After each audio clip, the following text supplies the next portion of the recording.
একটা কাচের বাড়ি দেখান দেখি, একটা বিয়ের নিমন্ত্রণ আছে। কতজন নিমন্ত্রণ? 6 জন মতো আছে। তাহলে এই মালটা নিয়ে যান, 600 টাকা দাম পড়বে। ওরে বাপ রে, এত দাম দিয়ে ওকে গিফট দেওয়া যায় নাকি?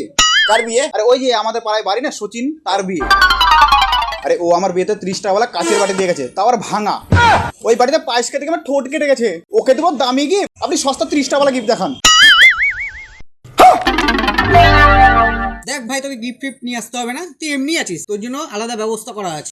এক প্লেটে 3টে পরোটা, আনলিমিটেড তরকারি, একটা সেদ্ধ ডিম, এক টুকরো পেঁয়াজ, একটা কাঁচা লঙ্কা। কাচের বাটি নিয়ে আসলে তোকে লাখ মেরে তাড়াবো।